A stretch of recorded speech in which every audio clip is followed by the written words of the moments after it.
nze yogera ku nnyo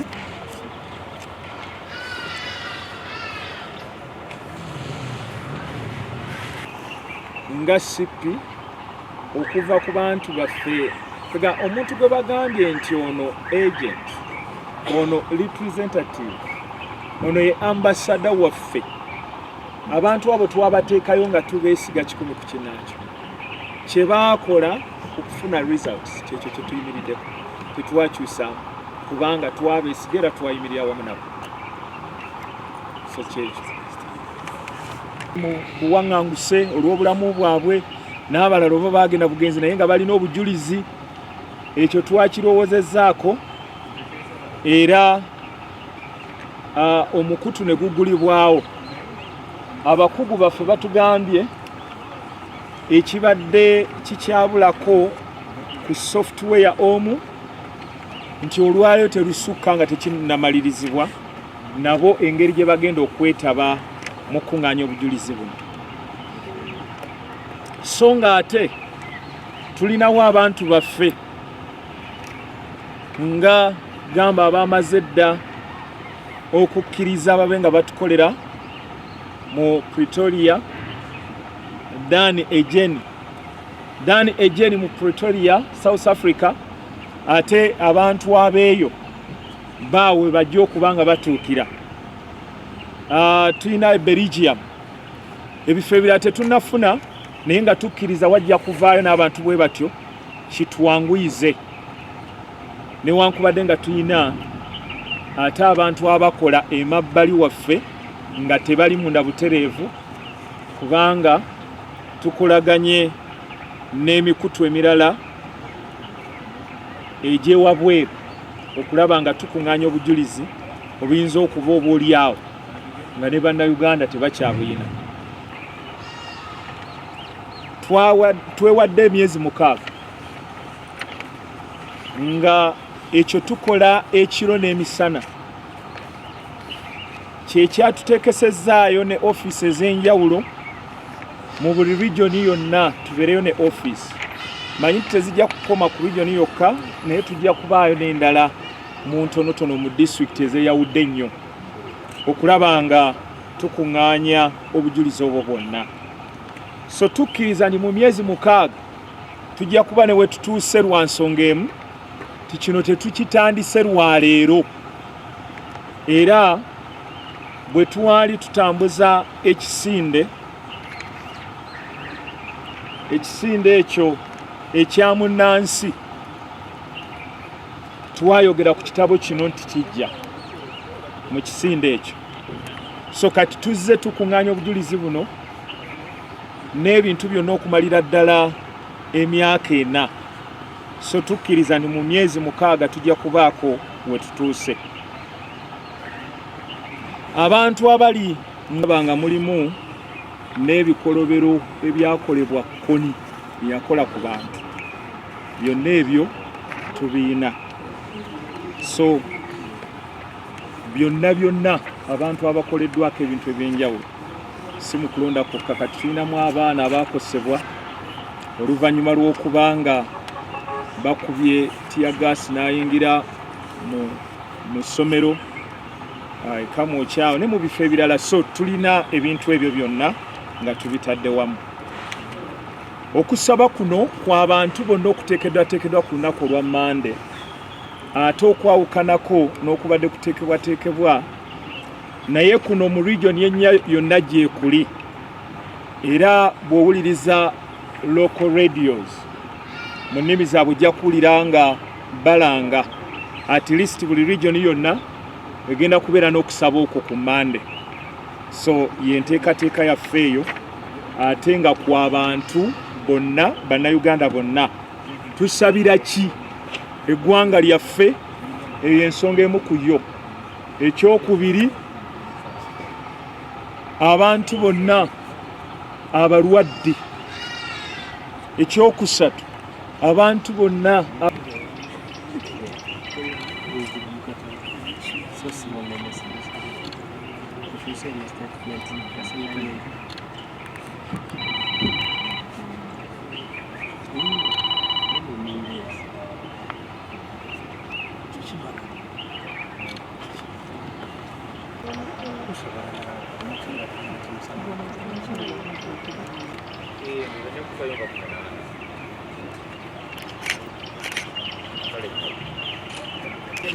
ekitabo kino maze okukironki banaamala ate olw'okulayira ate balyoke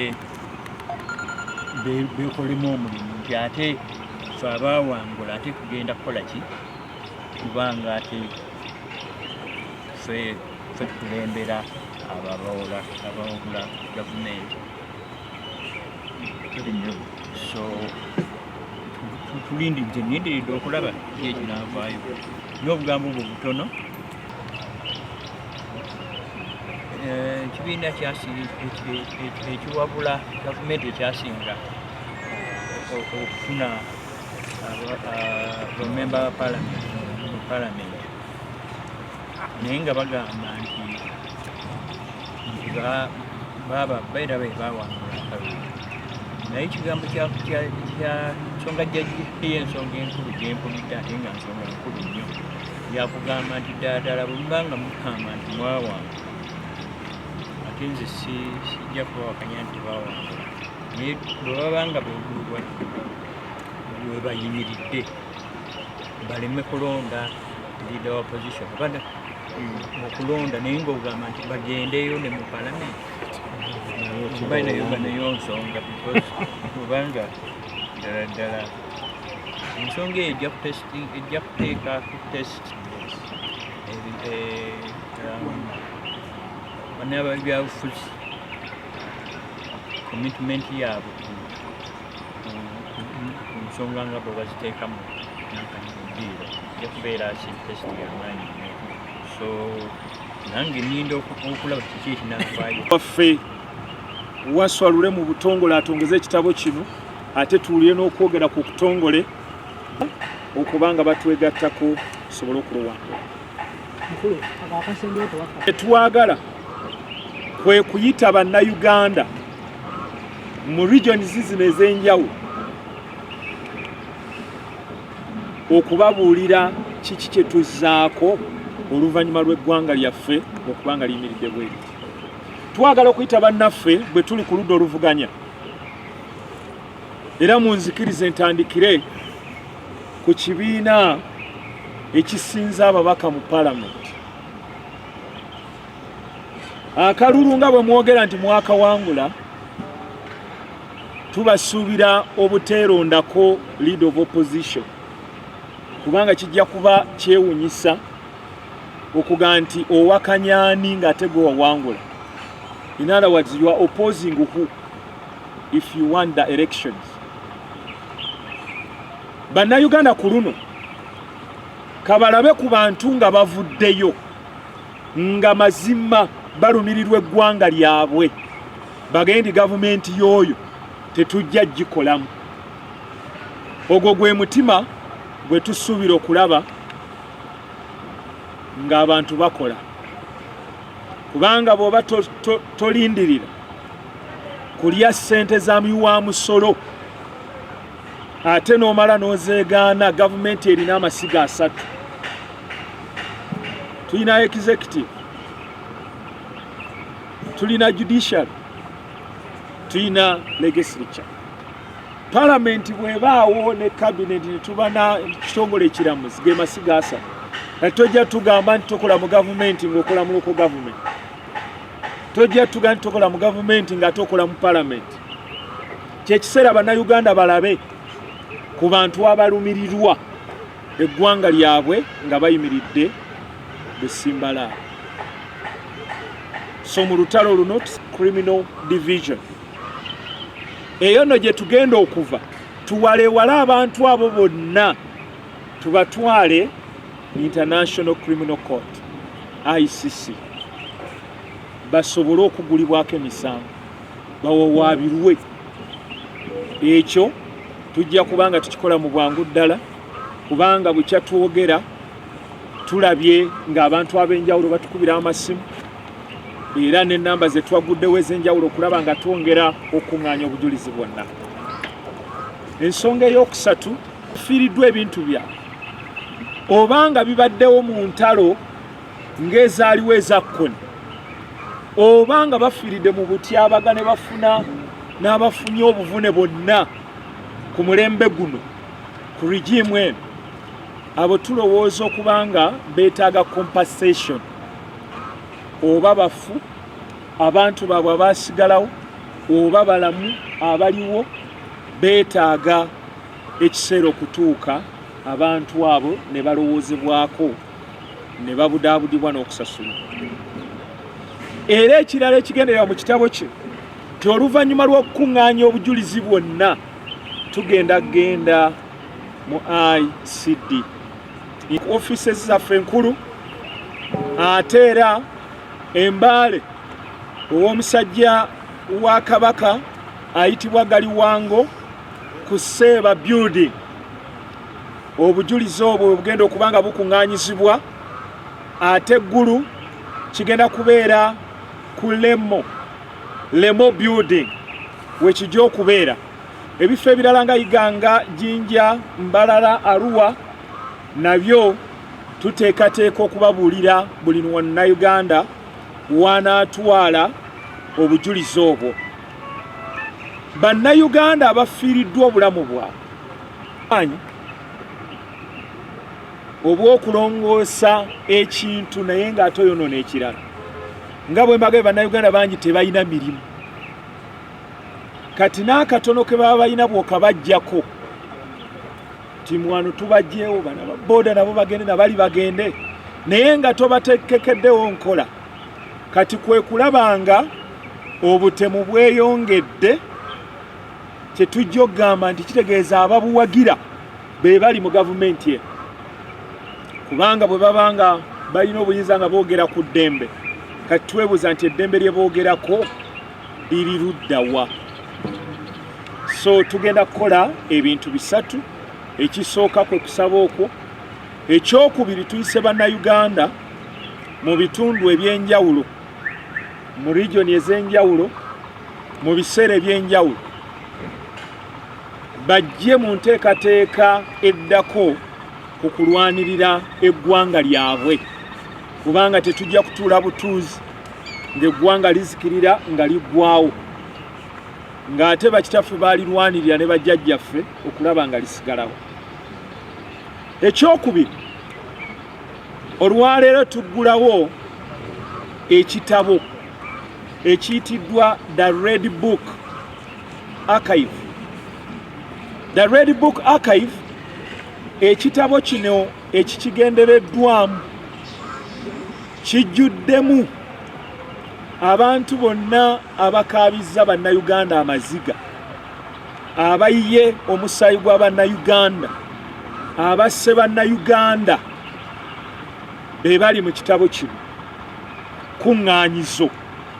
Era tuyita bannayuganda bonna buli alina obujulizi obw'essimba naye ajje asobole okubanga ekitabo kino ateekamu obujulizi obwo, ekyo kisobole okuba nga kiyamba bannayuganda bonna gye bali.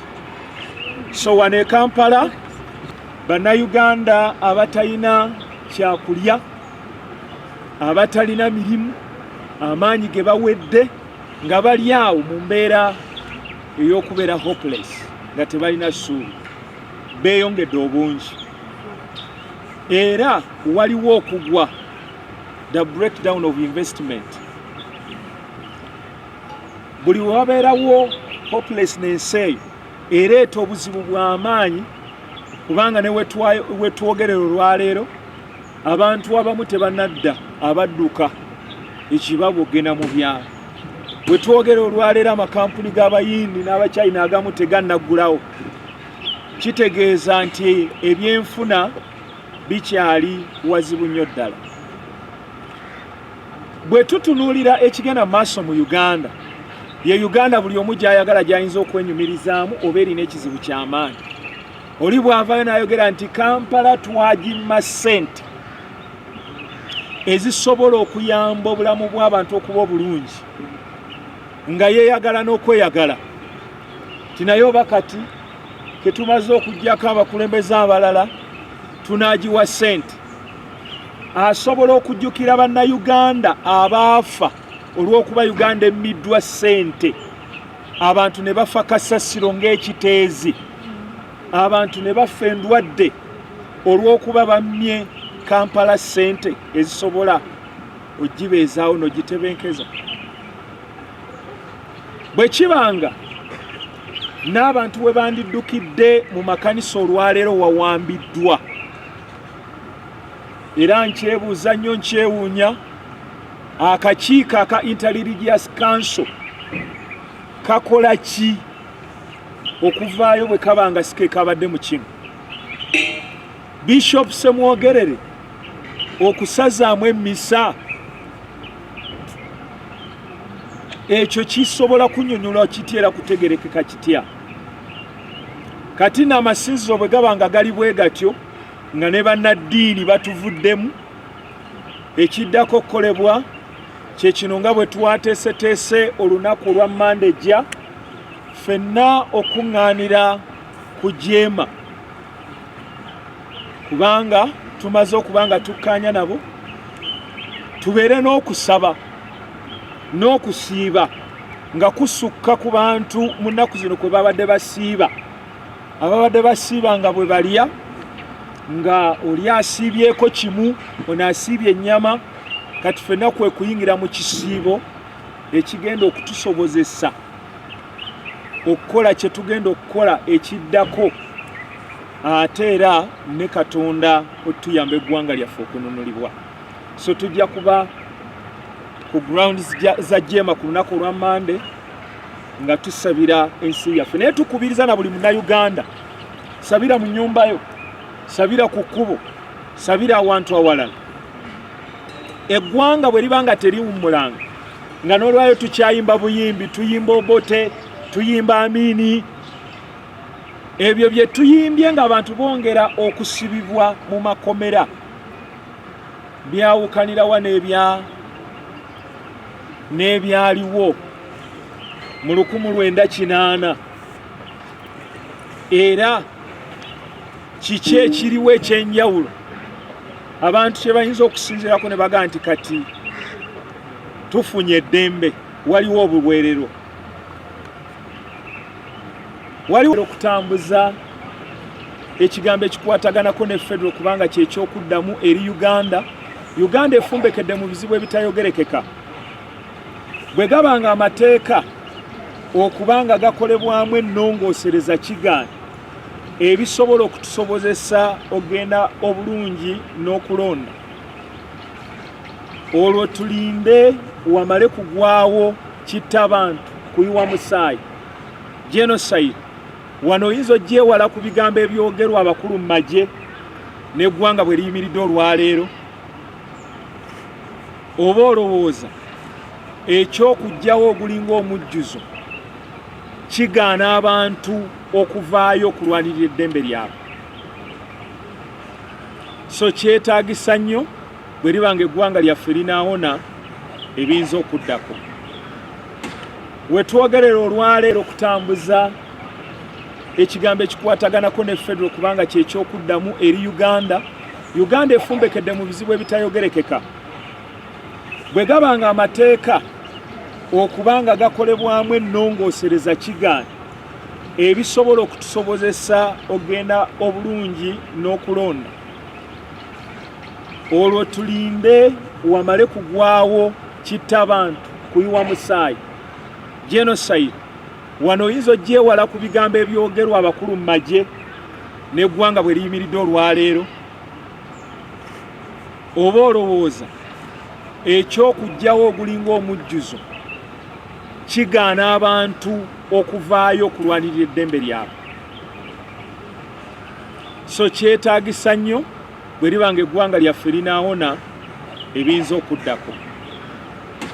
We twogerera olwaleero tugaa nti tujja genda mu maaso, ekkooti ne bwe zinaaba nga zisazeewo okukola nga bwe zikoze, naye okulwanira bannayuganda bonna abakyali mu makomera abasibe n'okulaba nga obwenkanya bubeerawo.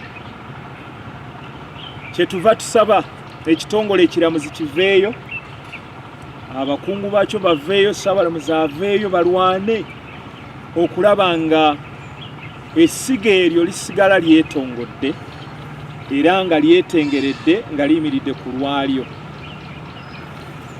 Bannayuganda bangi bali mu nkumi na nkumi, bali mu makomera we twogerera, tebafunye kulamulwa na bwenkanya, naye ate mu kifo ky'okuba nga bayimbulwa baveeyo, gavumenti eri mu kuzimba, kuteekateeka na kufuna walala weeyongera okuzimba amakomera okugaziya bannayuganda bwe banaasibirwa. Kyetuva twongera okwogera nti CP erina ekyokuddamu, kubanga ekyokuddamu si kwe kuzimba amakomera, naye kwe kulaba obumenyi bw'amateeka bukendera butya eggwanga lisobole okubeera nga litebenkedde. Waliwo ensonga nyingi ze tutunuulidde. Njagala kubeebaza ku lwa Conservative Party yonna olw'okuyita mu kulonda kwonna, ate era naddala abo abaasobola okuba nga balonda Conservative Party nga tetufuddeeyo ku biki byavaamu, naye mwebale nnyo, mwebalire ddala okunteekamu obwesige ne mumanya nti nsobola, n'olwekyo mbeebaza nnyo bannayuganda bonna. Kampeyini we twogerera zaggwa, ebyazirimu byonna twabiraba, naye ate eggwanga lirina okusigala nga ligenda mu maaso. N'olwekyo tuyita bannayuganda bonna okulaba nga batwegattako mu lutalo olw'okulaba nga tusigala eggwanga lyaffe linunulwa. Olwaleero we twogerera, ebyenfuna biyuuga, abantu bangi tebalina mirimu, naye ng'ate abali mu bukulembeze ababukutte tebafuddeeyo yadde. Era tukimanyi bulungi tiffe twakola kyonna ekisoboka ne tugamba nti okulonda kwe tulimu kukyamu nga kugenda mu maaso, ne tusalawo akalulu nga tusaba Constitutional Court kuyimirizibwe ku lw'ebyo ebyalimu ebirumira, gamba nga engeri akalulu gye kalangirirwamu, effujjo eriba mu kulonda n'okulangirira ebitategerekeka, polling station ez'enjawulo, obuuma obwali bugenda okukozesebwa nga tebuliiko mateeka, tebuli mateeka, okubanga akalulu akakulemberamu alondebwa President ate naye yali yeesimbye mu kalulu yennyini, n'ebintu ebirala bingi. Ne tusaba akalulu ako kayimirizibwemu oba Constitutional Court erambike bulungi amateeka. Kyewuunyisa nnyo ekyatugwako mwakiraba, kwali kukwatibwa masekkati oba ku miryango gya kkooti wennyini, we tusuubira nti we twandifunidde obwenkanya, bwetyo ne waba obuzibu. So tukimanyi nti kkooti nazo zaawambibwa okusinziira ku ekyo, era tubadde tusuubira nnyo Ssaabalamuzi omuggya okusooka okutandikira ku kutereeza amateeka ago n'okutunula mu musango gwe twateekayo mu kifo ky'okutandikira kusika emiguwa n'abantu aboogedde obwogezi ebigambo, naye ng'ate waliwo ensonga enkulu ennyo eyeetaagisa y'amateeka. Senga kino kiba tekikoleddwako mangu, kigenda kuleeta okusanyalazibwa kwa constitution yaffe n'okuliibwa okumalibwawo, era ekigenda okuvaamu tusobola okufuna okuwambibwa kw'eggwanga lino ng'amagye galiwambye, oba n'okugwira ddala okwa constitution n'eggwaawo. Olwaleero ekyaliwoko naye esobola okugwira ddala ne tuba nga tewakyali kiddako. A capture. People must get determined, strengthen themselves, and pray from their homes and other places. Because now, as we talk, the places of worship are also captured. And it is the only place where people could run to. But today they cannot. So we need to pray for our nation, Uganda, for God and my country. Ugandans who have pure evidence of those who inflicted any form of such act to come and register it in this book accordingly. After which, we shall take it to internal criminal division, henceforward directed to the International Criminal Court, ICC, and file a case against them. The future of this country is only federation. To administer all sectors promptly and deliver services in a good manner, so the Conservative Party is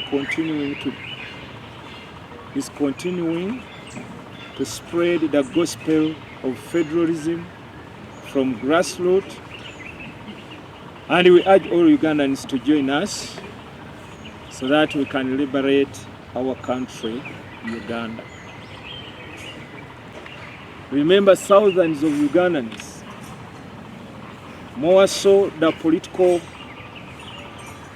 those ones in the political sector, they are under custody, illegally detained, and instead of releasing them, the government is seeking to build more prisons around the country.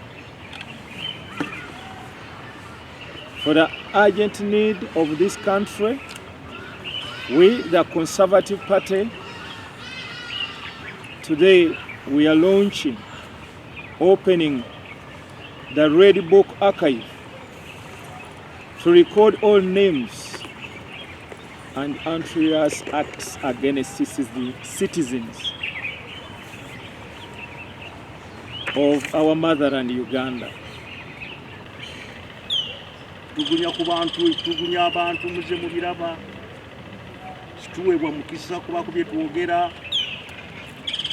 Tubagamba nti sipi butonde bwansi, temwagala kubiwandiika. Tubagamba nti federo, nti ate Baganda baabo baagala kusosoka. N'otunuulira gwe munnansi waawa. Lwaki toyagala kikyo? At least Kayana, omanyi nti leke Victoria, ngirinako akakwata. Abantu ne babagobagoba ku nnyanja, Mabirizi n'afuba n'ayogera ku kyennyanja nga tiwaliwo asobola kukiwandiika. Naye olumu tubasaasira. Lunaku lumu nagera nga byali awo kaweekaawe ninga nti baaliyose ne babakuba. Temutubuulira muli babiri. Gwabe Muwesi ne Kenny Lujamusi. Abutukali musibu no taliwo wano. Oyo bakubye oyo emigo kumwogoloza oyo. Gimutuuse.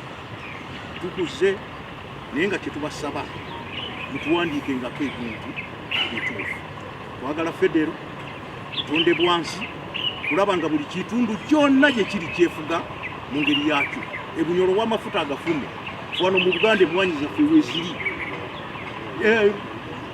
Kalamoja godi ali eyo kati gwe Muganda wa wano mwetayagala Buganda we musajja ngazze emubende golodi wa mwafiira ki nawulidde nti waliyo n'ekyobugaga ekirala ekyavumbuddwa siriva oba biki waliwo ekyavumbuddwa mube abantu abalungi niyanziza nnyo omusajja oyo twaterane hamwe tugumizemu hamwe tukorengana kugira ngu na next time yagarukire tumuhereza akarunu we president wenka obumbe nindeba obwira lino obusoborozi kugira ngu nabaasa kuteekaho embeera nungi erukwatagana mu by'obwegyese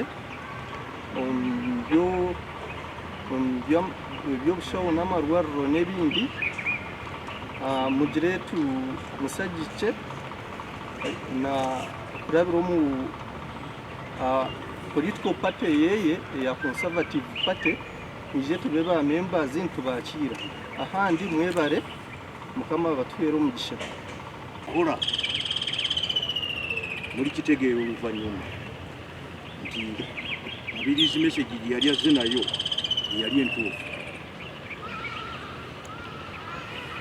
tunuuliranga abamawulire ne batunuulira bwenti ng'olumu tibaagala kuwa mawulire Mabirizi gayogera nga tibagaagalira ddala nga buno obwenkanya ate we tufuna emukisa ne tugenda ku leediyo ndiga nti abamawulire mukubye baaki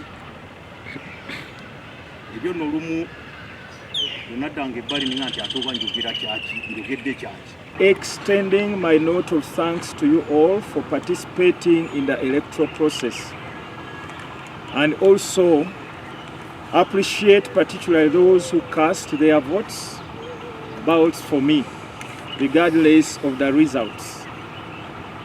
Thank you so much for the belief and the trust in me. Know that I don't take you for granted. Campaigns are done, but the political future remains.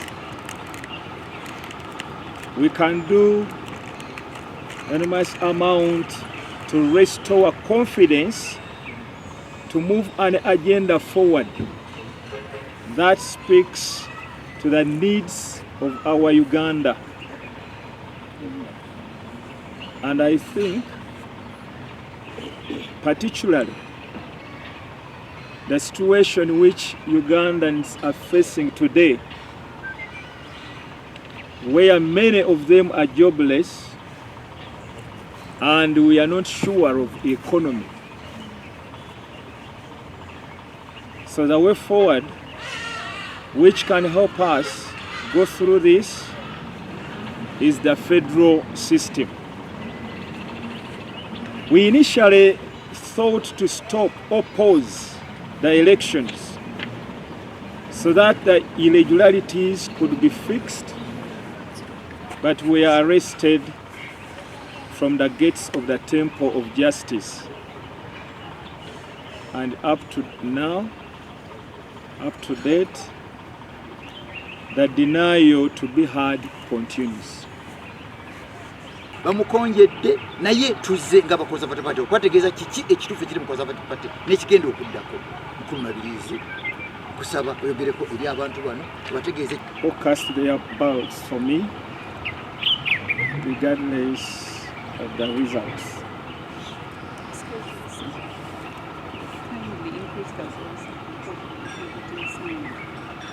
Vedane